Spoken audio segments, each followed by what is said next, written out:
ನಮಸ್ಕಾರ ಸರ್. ಇದು ವಿಲೇಜ್ಗೆ ಬರುವಂಥ ಟಾರ್ ರೋಡು. ಸೊ ಈ ರೋಡ್ಗೆ ಅಟ್ಯಾಚಲ್ಲಿ ಇದು 24 ಕುಂಟೆ. ಇದೊಂದು ಬಾಕ್ಸ್ ಪೀಸಲ್ಲಿ ಬರ್ತದೆ. ಇದರಲ್ಲಿ ಮಾವಿದೆ, ಒಂದು 10ಕ್ಕೂ ಹೆಚ್ಚು ಮಾವಿನ ಮರಗಳಿದೆ. ಆ ತೆಂಗಿನ ತೋಟ ಬಾರ್ಡ್ರ್ ಆಗುತ್ತೆ.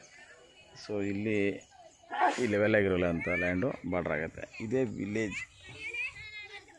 ವಿಲೇಜ್ಗೆ ಅಟ್ಯಾಚಲ್ಲೇ ಇರುವಂಥ ನಿಯರಲ್ಲೇ ಇರುವಂಥ ಈ ಪ್ರಾಪರ್ಟಿ ಚನ್ನಪಟ್ಟಣ ತಾಲೂಕು, ಬೆಂಗಳೂರು ಸೌತ್ ಆಗುತ್ತೆ. ಇದು ಲ್ಯಾಂಡ್ ಇದು ಇಲ್ಲಿಂದ 14 ಕಿಲೋಮೀಟ್ರ್ ಆಗುತ್ತೆ ಚನ್ನಪಟ್ಟಣ ಸಿಟಿ.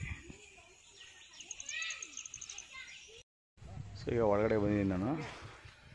ಇದರಲ್ಲಿ ಒಂದು 8-10 ಮಾವಿನ ಮರ ಬರ್ತದೆ. ನಾನು ಹೇಳಿದಾಗೆ ಇದು ಬಾಕ್ಸ್ ಪೀಸಲ್ಲಿ ಬರ್ತದೆ. ಹಿಂದೆಲ್ಲ ತೋಟಗಳಿದೆ. ಲೇಕ್ ಬಂದು ಇಲ್ಲಿಂದ ಜಸ್ಟ್ ಒಂದು 500 ಮೀಟ್ರಲ್ಲಿ ಬರ್ತದೆ. ವಿಲೇಜ್ಗೆ ಅಟ್ಯಾಚಲ್ಲಿ ಇರುವಂಥ ಈ ಪ್ರಾಪರ್ಟಿ.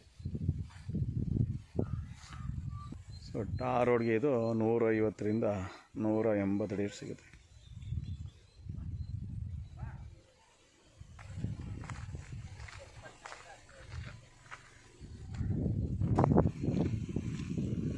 ಇದೆಲ್ಲ ವಿಲೇಜ್ಗೆ ಅಟ್ಯಾಚಲ್ಲಿರುವಂಥ ಈ ಪ್ರಾಪರ್ಟಿ.